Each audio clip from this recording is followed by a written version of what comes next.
ang sabi niya, with that, gusto niyang putulin yung pugutan ng ulo yung ating Pangulo, pati yung mga kasama daw na tumawa. Siyempre, matatawa kasi it is unusual. Buti nga pinagtawanan lang ng mga kasama ng Pangulo. Kung iba po, baka sinuspend pa yon, hindi na isinama sa graduation kasi mali ang natutunang turo. Maling values.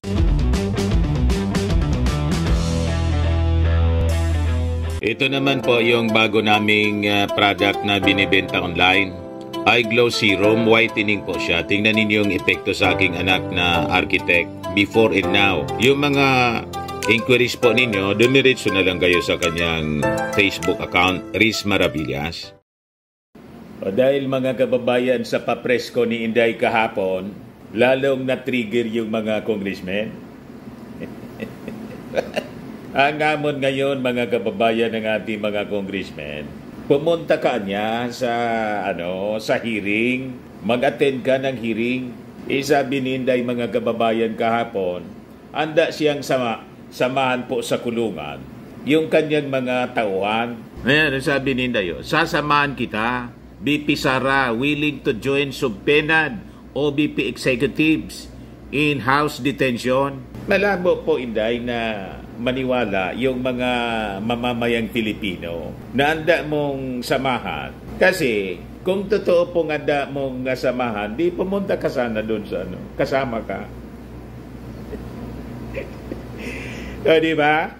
Kaya na-feel natin, depressed si Inday kasi lumalabas sa nilalaglag na siya ng kanyang mga dating mga tauhan sa Office of the Vice President, pati sa DepEd. Mamaya mga kababayan, ipagpatuloy natin yung hearing. I-replay ko sa inyo yung parte ng hearing kasi napakahaba noon. Pag hindi natin sinubaybayan ng talagang tuloy-tuloy, hindi natin makukuha kung ano yung mga napaka-importante pong revelasyon. Kagimbal-gimbal mga kababayan na revelasyon ng paggamit ng pundo ng bayan ni Inday. But before ko mga kababayan ibigay sa inyo yung full story ng mga balitang yan, click subscribe muna dito sa ating YouTube channel and hit the notification bell para lagi po kayong updated sa mga kaganapan dito sa ating bansa. Like and share na rin po ninyo ng ating video at wag na rin po ninyo na skip yung ating mga commercial ads para tuloy-tuloy lang ang pag-unlad ng Bagong Pilipinas. At itong ating programa mga kababayan, atid sa inyo nitong ating mga sponsors. Firmax Firming and Lifting Cream. Pinapay po sa mga pulses in affected area. Mainam po ito sa mga pains at paninigas ng mga kaso-kasuan. Ito sa mukha naman yung application, anti-aging. Automax po siya. Ito iGlow 60 mga kababayan. Whitening po siya. Made in South Korea. Ito naman po, Ningxia Red Mix Fruit Drink. Gawa po siya sa goji berry. May anti-cancer properties po siya. At sa mga nagana po ng malinis and spacious fitness gym, pumunta lang po kayo sa aming Colossal Fitness Gym. May Grab car rental din po kami. At bills payment po sa aming office. At saka sa mga mahilig po sa mga imported bags, manood po kayo sa live selling ni Madam Eileen Rosales sa kanyang Eileen Closet po. Pati mga shoes, ito yung kanya po. Ito yung kanyang page. Kita ninyo, napakagandang mga online selling po siya. Si Madam Eileen Rosales. Cellphone number niya po, 773-798-7816. Ayos pa, balikan natin mga kababayan yung ating kwento. Ito yung hamon ng ating mga congressmen kay Inday. Mag-testify ka niya under oath on public funds use, no evasions. Pareho yung mga kababayan, yung tatay, pinapatawag ng Quadcom. Sige ang daldal sa isiminay. Hindi sagutin mga kababayan ng harap-harapan yung mga congressmen para makapagtanong. Sinasagot po sa media, mali yung forum po. Ayun din mga kababayan si Inday. Pero sabi ni Inday dito, sabi niya sa press con niya kahapon, bakit niya ganyan ang mukha ni Inday? Nanggigigil nga po eh. Ini-imagine niya putulin yung ulo ng ating Pangulo. Matindi po. Dahil lang sa relo, naisip ko, sabi ko, ang unang na pumasok sa isip ko, bata yung humihingi. Pero hindi naman yata yung ating Pangulong Bongbong Marcos at saka siya nag-attend ng graduation ceremony ng kinder or elementary pupils. Ang alam natin, yung vice presidente at presidente, ini-invite po sa academy. So malamang sa Philippine Military Academy yun. Kasi sa kwento ni Inday, sinasabi niya na pagkatapos nito, baka ito yung kasi sabi niya, yung batang yan ang niya yung magpapakamatay para sa bayan o maputulan ng daliri para dyan niya sa fiasco sa West Philippine Sea. So, pumasok sa isip ko, baka graduation ng PNPA, yung nangiingi ng relo sa ating Pangulo. So, tama lang kung gano'n na nirefuse ng ating Pangulo na sabi niya, tanong daw ng ating Pangulo, imbis na ibigay yung relo, why would I give you my watch? So normal yun na tanong ng ating Pangulo kung sa isang sundalo nagagraduate po. Dapat nga po, pangaralan yon ng ating Pangulo through yung commander nila doon. Kasi ang ibig sabihin, hindi naturuan ng tamang pag-ugali po. Imagine, it will send a wrong message mga kababayan to the graduate. Bakit po? Makakasanayan niya yung manghingi, kagagraduate lang po, matututo ng mangutong, ang kinutungan pa yung presidente. Di ba? Mali po. Kaya pala, mga kababayan, pakinggan ninyo before natin ipagpatuloy yung tungkol sa hearing po. Ito ng Vice President, ito relo ng Presidente, pero relo na daw niya. And then I realized na baka mas lalong mapahiya yung bata if I do that. So I just imagined myself cutting his head. Tindi? Gusto ko, ganun din ang gusto ko gawin doon sa mga katabi ko. So na-realize ko, toxic na ito. Malamang PMA po ang miniminya, graduation ng PMA. One of the graduation, hanapin niyo yung footage, makikita niyo yung niya kasi sinabi, mukha ko. Tsaka mukha niya. I-lip read niyo yung sinasabi niya. Why? Hanapin niyo yung footage, ma'am. Magtrabaho kayo konti, mag-research. Paulaan pa niya, oh. Pero mariread natin na parang PMA or PNPA siguro. Bago ko tanggalin ang ulo mo, yung batang yan yung magpapakamatay para sa bayan natin. O sundalo. Nag-aral yan ng 4 na taon, naghirap yan. Ng 4 na taon, walang tulog araw-araw para mag-training kasi mamamatay yan para sa bayan natin. Sa academy siguro po? Yan yung batang yan, ang mapuputulan ng daliri diyan sa fiasco ninyo sa West Philippine Sea. And then, I'll cut his head. Tindi. So, noon, na-realize ko, toxic na, di ba? Ganyan na yung imagination mo. Ang imagination mo, sinasakal mo na yung tao. And then I said, this is over. Tapos na. So, maintindihan natin yung ating Pangulo kung bakit hindi niya kinonsinte. Ang unang dating, kasi bata, ang term na ginagamit ni yung batang yan. Ang akala ko, sa unang dinig ko ng kanyang sinasabi, doon sa press con, batang maliit. Kung batang maliit, maintindihan pa natin. Pero kung PMA or PNPA graduate po, humingi sa presidente ng relo, that is a no-no. na talagang dapat hindi konsintihin, mga kababayan, ng ating Pangulo? Kung PMA or PNPA po, nilaglag ni Inday, pati yung eskwelahan. Pinahiya ni Inday. Ang ibig sabihin, mga kababayan, yung kadet hindi naturuan ng tama ng kanilang mga commanders, ng kanilang mga training officers. And yung kung sino man yun na humingi na isang estudyante graduate ng academy, dapat nga yun, mga kababayan, pangaralan. Tama po? Hindi dapat yung kinukonsinti po. Lumalabas, kagagraduate lang po, natuto ng manghingi. Tama ba yon? In words, mga kababayan, ang hinihingan niya, Presidente, it is really inappropriate, tulad ng sinabi niya. Tama po yung aking mga sinasabi. Kagagraduate pa lang, kukonsintin mo sa ganong paghingi. Pangungutong yon, mga kababayan. Yun ang itinuturo doon. Yun ang magiging wrong signal na ipapaabot ng ating Pangulong Bongbong Marcos kung kinonsinti niya yon. Kaya pala nagtanong yung ating Pangulo sa kwento niya, why would I give you this watch? Tapos nagtawanan yung iba. Ang sabi niya, with that, gusto niyang putulin yung pugutan ng ulo yung ating Pangulo, pati yung mga kasama daw na tumawa. Siyempre matatawa kasi it is unusual. Buti nga pinagtawanan lang ng mga kasama ng Pangulo. Kung iba po, baka sinuspend pa yon, hindi na isinama sa graduation kasi mali ang natutunang turo.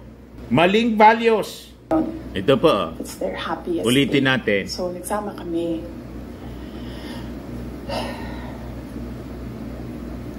Nagsama kami. Mali po yung pagkaintindi ni Inday. Maling values. And merong isang graduate. Yan o. Na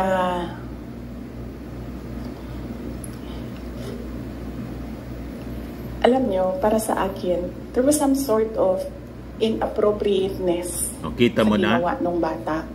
Bata pero, yung tawag niya. Pero hindi so, yun din, bata. Hindi na yun bata. Graduate sa siguro, academy siguro. Kung saan nanggagaling yung bata. And ang reaction mo, ang response mo, should be so that the child will learn a lesson. Child? So, meron isang graduate. Sabi nung graduate, Mr. President, can I have your watch as a graduation gift? Siyempre, masasyak yung presidente. Tabi ako, di ba? Narinig nung katabi ko. Narinig nung katabi ng katabi ko. But apparently, this guy, referring to the president, hindi niya alam kung anong isasagot. So, ang ginawa niya, pinaulit niya sa bata. So, tama. What did you say? What did you say? So, this time, syempre bata, hindi niya alam ba? Bata, di niya alam. Graduate ka na sa academy, hindi mo alam ang tama at mali. Mangingi ka sa isang Pangulo. That is a no-no. You see? Kaya nabigla pa yung Pangulo. Maintindihan na natin kung bakit nagtanong yung Pangulo, pinaulit niya, what did you say? Kasi ang nasa isip ng Pangulo, bakit ito ganito yung pag-uugali? Hindi ba ito naturuan ng tama ng kanyang mga teachers sa academy? Kung sa di po ako sigurado kung sa academy siya. Pero sa kwento ni Inday, lumalabas na parang sa academy siya.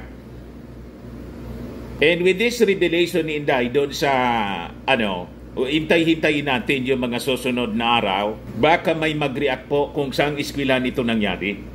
Kasi lumalabas, nilaglag na ni Inday pati yung academy. Ni yung ating Pangulong Bongbong Marcos, hindi nito nagkwento. Kasi siguro pinagtakpan na lang ng ating Pangulo. But the response of the President, mga kababayan, yung nagtanong siya, nabigla siya.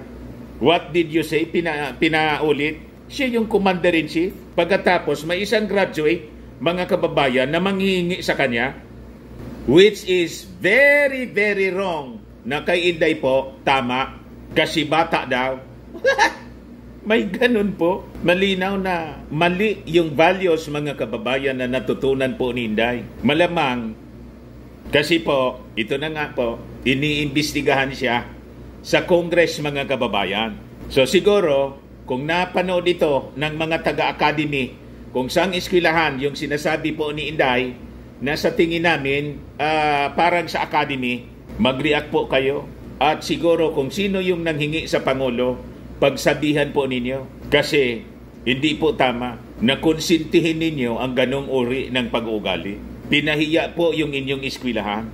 Tama po? O ngayon, balik tayo dito sa congressional hearing na ang sabi ni Inday, handa daw siya na samahan sa kulungan, sa detention. Hindi nga siya po nagpapakita sa congressional hearing. Paano niyang sasamahan? Malamang, kwento lang ito ni Inday. Yan o, sabi niya kahapon, it will be a no man left behind scenario for 6 officials of the office of the Vice President, as Vice President Sara herself said she's willing to get detained with them whether or not they decide to attend a House panel's inquiry into the office alleged misused funds. Malabo po, Inday, ang statement po ninyo. Kasi kung totoo yung statement po ninyo na talagang ready kayong samahan, ngayon pa lang sa congressional investigation po, sinamahan mo na. Ikaw mismo nandun at kasama yung mga opisyal na pinasamon.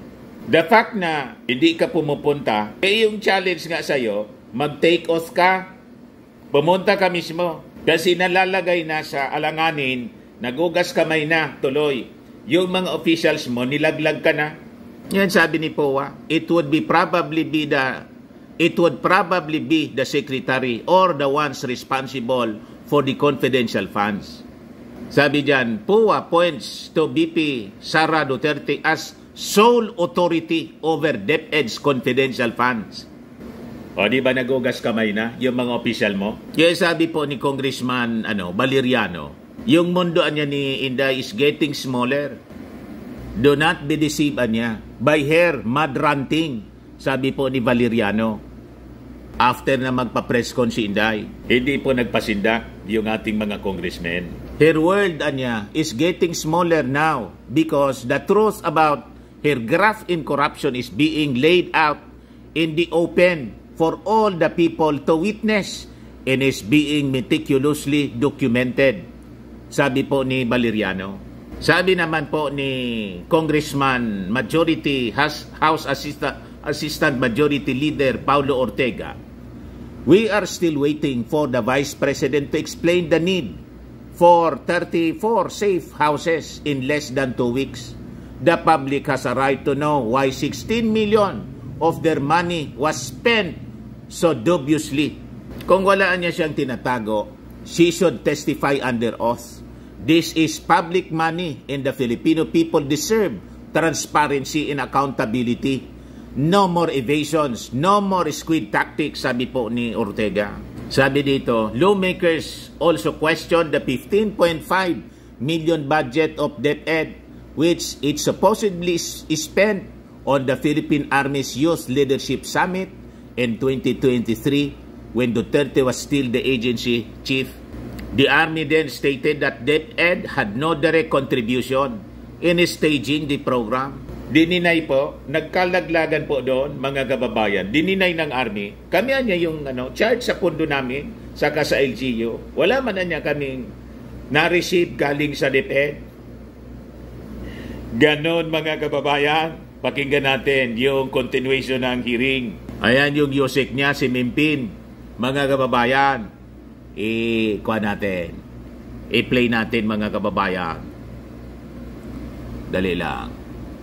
Liquidating the expenses or hindi mo alam for what purpose? I was not exactly aware, but I'm made aware of they need some to see the impact of the collaborations of the Department of Education with the Philippine Army and other stakeholders that resulted through the wireless that resulted to the prevention of Major General yan, pero naging yosek niya extremism and other sa DepEd. You said impact, no? Impact of the YLS conducted by the AFP? Ang ibig mo sabihin? Yes, sir, which is the prevention of recruitment. Yes, so what then is the role of DepEd when it was a purely AFP event? Because if not all, majority of the participants are also Students. coming from the Yes, schools. but other than them being students, it's as if DepEd is claiming an activity that was not theirs in the first place. Tama po ba? Hindi po. Yes, sir, with just purpose of coordination. What coordination? You just ask for the certifications. What coordination are you talking about? Tapos na yung activity. Sukol You na just ask sukol for po. a Na certification. corner. What coordination about USAC Mempin? Coordination for the certification because... For the certification, but not for the activity itself. Tama ba? Yes, sir, because Yes, that my... but then you are claiming that you're saying na as far as these certifications are concerned, ang only parang role mo or designation mo was to collect them. Yes po, yung To collect them. to coordinate po. To coordinate with them. Yes. Okay, and the Yes, sir. collection was for the purpose of liquidating the expenses, or hindi mo alam for what purpose? I was not exactly aware, but I'm made aware of they need some to see the impact of the collaborations of the Department of Education with the Philippine Army and other stakeholders that resulted through the wireless that Inangkin nila yung activity para palabasin na activity nila at may gagastusan sila ng You said impact, CIF. Impact Yun. of the wireless by the AFP? Ang ibig mo sabihin? yes, sir, which is the prevention of recruitment. So, Pero what then ang is the role ginastos of na DepEd pondo po, when it was yung purely nirelease, hindi AFP manatanggap ng Philippine Army. Because if not all, majority of the participants are... Yun ang nangyari also rito. from the Yes, Kasi but yung other than nagastos them ng being activity students, ng event, it's as if yung Philippine Army DepEd mismo. is claiming Pero may an activity that was certification not theirs in na the first place. nagastos sila. Tama po ba? yes, sir, with just purpose of coordination. What coordination? You just ask for the certifications. What coordination are you talking about? Tapos na yung activity eh. You just ask for a certification. What coordination are you talking about, USAC Mempin? Coordination for the certification because... For the certification, but not for the activity itself. Tama ba? yes, sir, because... Yes, that my... but then you are claiming that the impact was because of the DepEd activities. You're asking for certifications, claiming that this was the impact of the activities of DepEd Deception by po. spending their confidential funds on this and that, etc., etc. Your Honor, that be correct. It's not DepEd initiating, but the activity of... Because the conduct of wireless is primarily the activity Kaya or nga, program of... you're asking for a certification that they conducted this and they included this Yun ang number ginamit of nila. young persons. And the only contribution actually DepEd has was that most of the students there were enrolled in DepEd. But actually, wala kayong actual participation in the wireless. Tama po ba? That's correct, right? That's correct, Your Honor. And all you did was collect the certifications from the different units of the military that they conducted these activities and that they had this number of participants. Po ba? Para That's ma-justify yung Okay, now Mr. Poa, pag-release. who directed you Sir, hindi to manatanggap secure ng the Army. certifications? Mr. Powa. Ayan, si Mr. Powa Chair. po. Sir, no one directed me. No one I was directed the you. one who coordinated. So initiative mo lang na mag-secure ako ng certifications kasi may kailangan akong i-justify na expense. Tama po ba? Opo, but Ayun. yes, sir. But not necessarily for YLS. Because if I may be very candid and honest, hindi naman po ako familiar sa Yan. YLS. Tao yan, So why Inday. did you ask Mempin to secure the certifications? Your Honor, because we needed to secure not certifications but evidence of success for any purchase of information gathered or rewards given in exchange for information. Okay, now So- what information was purchased in the conduct of the YLS by the AFP? Your Tell Honor, me. I honestly wouldn't know exactly. So why would you ask for certification like that? I asked Sukol na Yusek sukol Melvin, po. being our former security consultant and Yes. the one that has coordination with AFP to see if due to the information given by DepEd, they were able to have targeted programs wherein we can respond to the AOM and show that there was in fact success in Now you just heard Yusek Mempin say that his only participation was in securing the certification? Yes, Your Honor. Now, why would you ask him for certifications? Ang sabi mo nga, that this is the impact of the rewards that you've been giving. This is the impact of the information that you have been rewarding. Di ba, what is the impact there? Tell me, Mr. Poa. In my impression, Your Honor, Mr. Chair, is that if the AFP were able to target, kumbaga, hold not just YLS but hold programs, targeted groups because of the information provided by DepEd, then that would show that it was successful. Okay, what information was provided by DepEd? And to whom was this information provided? Your Honor, I really, Yes. I am under oath. Yeah. Hindi ko talaga alam. Okay nga, hindi mo alam. Si Congressman Kate Flores, yet you're just using the certifications to justify something. Your Honor, hindi mo hindi mo alam ano ang rewards, ano ang i-reward Jonathan mo. Kate. Hindi niya alam ano ang information na binili ninyo, di ba?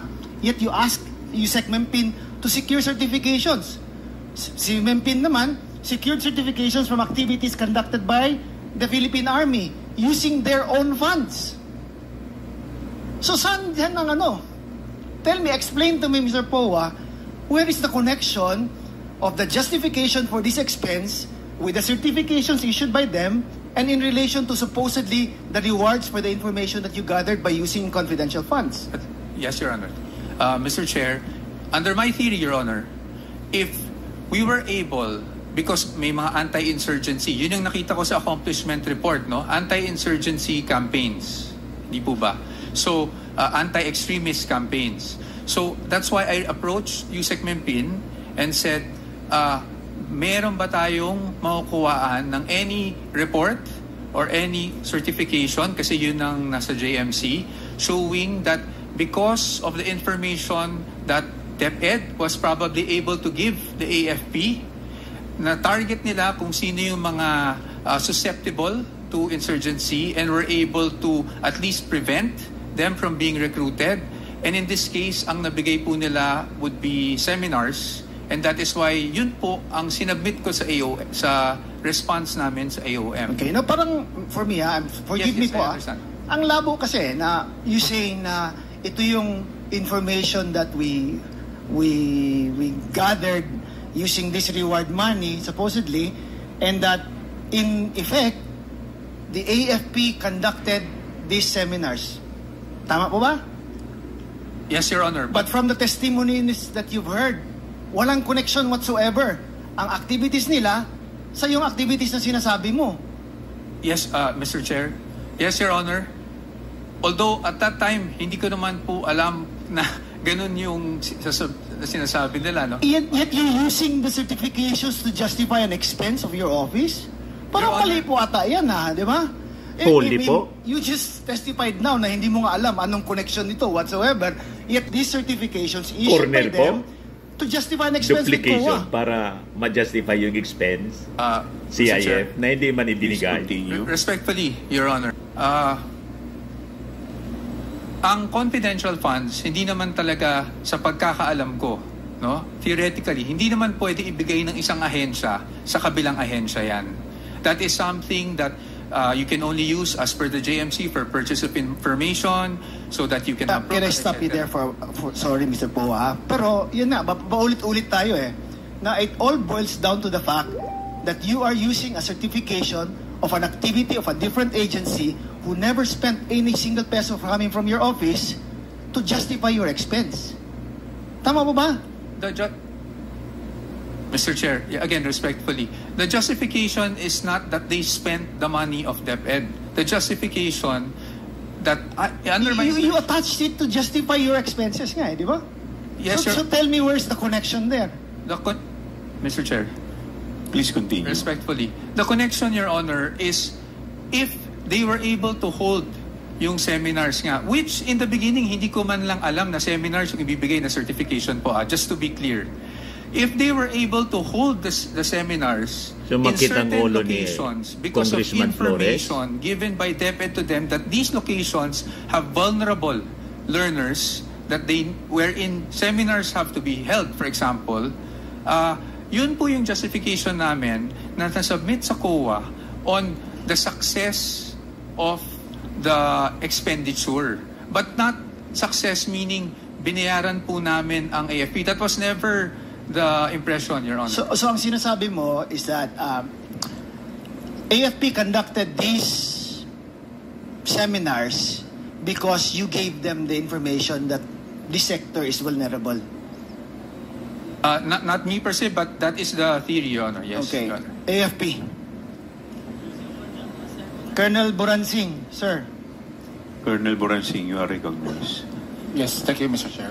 When the YLS was conducted in your area by your division, you conducted it because it was a regular program of your division. Tama po ba? Yes, Mr. Chair. Yes. Now, how about you, Colonel Panopio? Did you conduct a YLS in your area with your division or with your battalion because it is a regular program of your battalion or of the FP? Yes, Your Honor, Mr. Chair. See? Mr. Poa? Do you want me to ask the others? No. They will still be giving answers po. Kuinarta po. Mr. Chair. Your Honor, Malinaw. I am not in a position to really tell you kung talaga Then who is in position to tell me that? Your Honor, Sino? it would probably be the Secretary, Your Honor, or the ones that are responsible for the, Nilaglag si the Inday po, confidential ni funds. Puwa. Kasi wala naman The po talaga. Secretary, And si again, Inday. I'm under oath. Wala po talaga So kaya, akong... who is responsible for the confidential funds? Your Honor, the Secretary and the SDO are the only ones Well, that then are privy. you know, if only they would have been here to answer these questions para mas maklaro po. Kasi right now, everyone is really confused, no? Una, why will you be using a certification of another unit? Tama ba? So, naintindihan na It's ninyo confusing, kung bakit If mga it's just kababayan between us, depressed it's Inday, confusing eh. nagpa-press con? Now, if you hear the answers Yun of the po, AFP, sukon na silang sukon na lahat siya. had nothing to do with At DepEd. When they conducted the wireless, nilaglag it had siya nothing to ng do with mismo DepEd. mga opisyal niya. It was their Tinuro own siya. programs that they were pursuing. Siya lang ang responsible Now, nito. here comes you collecting the certifications from the activities conducted by AFP, submitting it to you, and you submitting it to COA to justify your expense. Yes, Your Honor. That is... It's wrong, di ba? Yes, but... From no matter how you look at it, it's so wrong. Mr. Chair, yes. Please proceed. But yes, factually, that's really what happened, Your Honor. I got the Confirm. certifications. I got the documents evidencing payment, the DEPs, which are the acknowledgement receipts. I attached them because that's what COA was looking for, and I submitted to COA, Your Honor. Kaya nga. Umami na si I've Powa. already asked my questions, Mr. Chair. Thank you, Mr. Chair. Thank you. Mr. Chair. Briefly, you are a lawyer, tama po ba? Yes, sir. Yes. Ang tanong ko lang, hindi po ba ninyo binasa muna yung justification bago ninyo sinubmit sa COA? Kasi po, ang hinahanap po ninyong justification sa AOM is insurgency. Tama po ba? Opo. Tapos ang sinasubmit ninyo seminar. Hindi po ba medyo... Siyempre tayo, abogado tayo eh. Mabusisi tayo sa mga dokumento eh. Yes. So, hindi ba parang... Well, ako, napapanood ko po kayo. Napakagaling po ninyong sumagot. Very articulate po kayo. Very sharp po kayo as a lawyer. Pero dito po, parang hindi ako makapaniwala na nag-submit kayo ng isang dokumento na iba yung intention. So, yun lang po yung comment ko. Yes, Congressman, with the indulgence of Congressman Valeriano. Yes. With the indulgence, okay po ba na may tatanong lang daw po siya? Sige po. Sige po. Thank you, Mr. Chair. Huling-huli po. Thank you, Mr. Chairman. May tanong lang ako sa DepEd. Did DepEd coordinate with the Philippine Army during the entire year? Hindi po yata sila gumastos ng fourth quarter ng 2023. DepEd? Nag-coordinate po ba yung DepEd sa Philippine Army? Sino po sa DepEd ang po pwedeng Mr. Poa? Ako, Your Yes, Honor, Attorney Poa. Ako, Your Honor, I wouldn't have any personal knowledge on coordination except I cannot tell you the date. I don't remember now, but there was at least a parang MOA dapat MOA na fina-formulate ang operations team namin with the PNP during my time as Chief of Staff. Pero hindi na-conclude yun while I was still there, Your Honor. May I know if maybe Yusek Escobedo, who is the Undersecretary for Operations, may I know if babae ba ito? Rebsi, may I know if she is present? Wala po. Wala po. Well, I will just continue, Mr. Chairman. Yes, please continue. Maybe I will ask the commander if the program lasted up to the end of the year. Meron po kayong programa sa mga commanders from DepEd from this fourth quarter of this CF?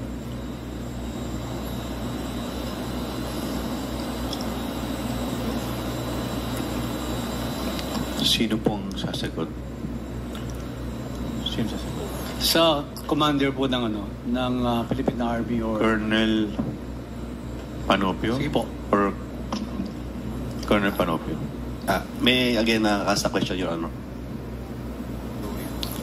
Well, yung programa po ng Philippine Army at saka ng DepEd, meron po kayong MOA na sign.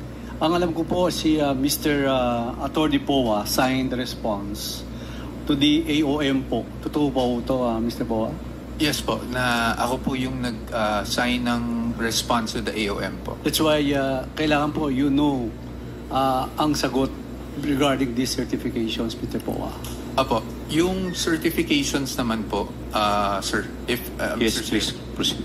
The reason why at that time I thought that it was at least yan kasi yung natanggap ko and I thought appropriate na rin to i-submit is because based on the wording of the certifications, nakasulat naman po doon that these wireless seminars were conducted in coordination and from information gathered from DepEd amongst one of the agencies. So, since yun po yung certification at yung wording, at least at that time, I thought it was appropriate na po. Now, whether or not it is appropriate for COA or for this committee, at that time po, I just submitted what was available. Okay, thank you. So, yun po, is Commander, if the program lasted until the end of fourth quarter? Yes, Your Honor. We have the last report dated 30 December 2023, Your Honor. So, meaning to say, may disconnection na yung paggastos ng confidential fund ng DepEd up to the fourth quarter. Tama mo ba? I am not aware of that confidential fund, Your Honor. But from day one po, wala kayong ginastos. Yes, Your Honor. We spend our own resources from the Philippine Army and respective participants from the PNP, LGUs, and other stakeholders, sir. Is this the infantry division commanders po? Ito po yung sinasabi niyo? Yes, Your Honor. And this is the YLS also, the Youth Leader Yes, Summit? The Youth Leadership Summit is a multi-stakeholder engagements under the EO70, sir. Okay. Thank you, Mr. Chairman.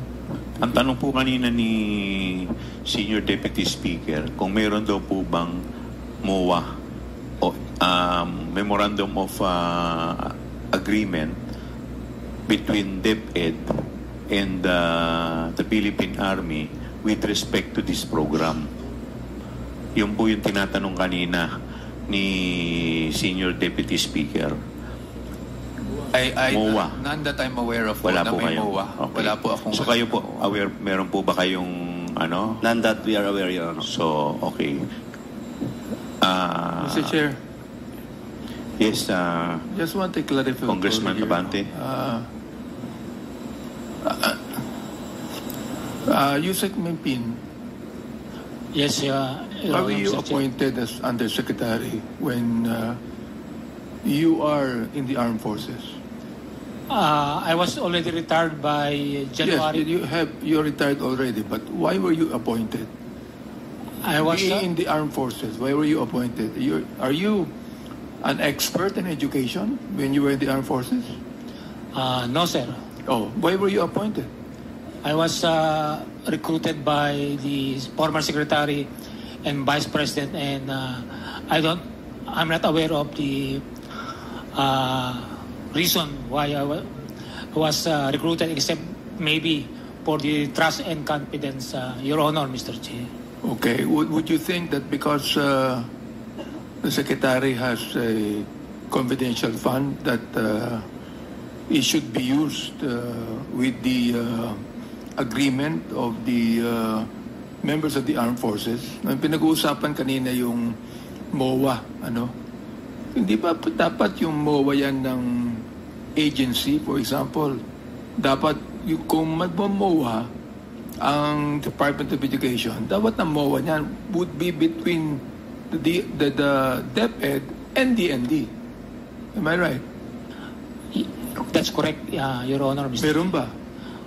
None that I'm aware of, Your Honor, Mr. Chair. So, ibig sabihin, hindi nyo ginawa ang dapat yung gawin. Your Honor, I was not the one in charge of wireless. I'm not referring if you're in charge. What I'm saying is this. That is between departments in the executive branch of government. The MOA should have been between the DepEd and DND. The question is, why was not it done? Your Honor, Mr. Chair, as mentioned by Yusek Poa, our operations front is on the process of the engagement with Department of National Defense with regard to wireless, but I think it's not yet been consummated. Yes, but there should be a MOA. Am I right? That's correct. And that was not done. Am I right? Yes, Your Honor. Therefore, it is improper. Am I right? It is improper. Am I right? Yes, Your Honor. Thank you, Mr. Chair. Mr. Chair. Yes, SDS. Well, yes, sir. Mr. Chairman, the point is useless because gumastos ang DepEd even from the first and to third quarter, but no impact on the YLS. Other military operation. Yun po yung point ko. Parang useless ang ginawa ng DepEd na hindi naman nag-serve yung purpose ng YLS division. Tama ho ba, Mr. Chair? Gumastos ang DepEd na walang kasaysayan sa paggastos nila sa CF from first, second, and third quarter. Walang saysay ang ibig niya. Actually, lumalabas, wala pong nilabas. Wala pong ginastos. Dahil, as we speak, lahat po ng mga ahensya, yung sa Army, wala po silang natanggap. And they spent their own money. So, meaning to say, justified pala not giving DepEd confidential funds in 2024. The same goes for 2025 then. Diba, Mr. Chairman? Tama po kayo. Thank you, Mr. Chairman. Huling-huli po, yung pandaraya. So, maintindihan na natin kung bakit ganun na lang ka-depress si Inday. Nag-grant to divert the attention, mga kababayan. Diversionary tactic. Para mawala, mapagtakpan yung issue sa mga nabulgar po sa congressional hearing. Pero, ayon, lalong napasama siya, mga kababayan, sa kanyang ginawa. Na-expose yung kanyang mental health condition, mga kababayan. Sa mga naghanap ng malinis and spacious fitness gym, pumunta lang po kayo sa aming Colossal Fitness Gym. We also offer Grab Car Rental with our brand new 2023 model ng Toyota Innova. We also accept booking for those who are planning to travel via PAL, Cebu Pacific, and other airline companies, local and international, and bills payment for Meralco Bills, PLDT, Aleco Bills, etc. Ang Colossal Fitness Gym is located at 3rd floor Security Bank Building, Landco Business Park, Legazpi City, Albay. For inquiries, look for Chilon Maravillas. Contact number 0966-802-0949. Yan yung aming Innova. Lagi na pong matao sa amin. Pati mga foreigners po, tingnan ninyo. Mga British tourists sila. Ang lalaki ng katawan na, mga kababayan, nag-gym sa amin. Ito naman po, Indian National. Ito mga mga European sila. Ito naman yung bago naming product na binibenta online, iGlow Serum. Whitening po siya galing sa South Korea. Tingnan ninyo yung epekto sa aking anak na architect entrepreneur, Riz Maravillas. For inquiries, look for Riz Maravillas on FB. Ito naman po, Firmax Firming and Lifting Cream. Pinapahid po ito sa mga pulses and affected area. Mahina po ito sa mga pains at paninigas na mga kaso-kasuan. Ito po, Automax Radiant Serum. Sa mukha naman yung application. Anti-aging po siya. You will look 10 years younger than your age. Sa mga cancer patients naman po, baka lang gusto ninyo itong itry. Nengxia Red Mix Fruit Drink. Hindi man po siya gamot, food supplement siya. Kaya lang, gawa siya mga kababayan sa goji berry. Yung goji berry may anti-cancer properties. Yung mga inquiries ninyo, dumiritso na lang kayo sa aming messages sa Facebook para masagot namin agad. Ayos po. Ako po si Dante Maravillas. Bye-bye. God bless.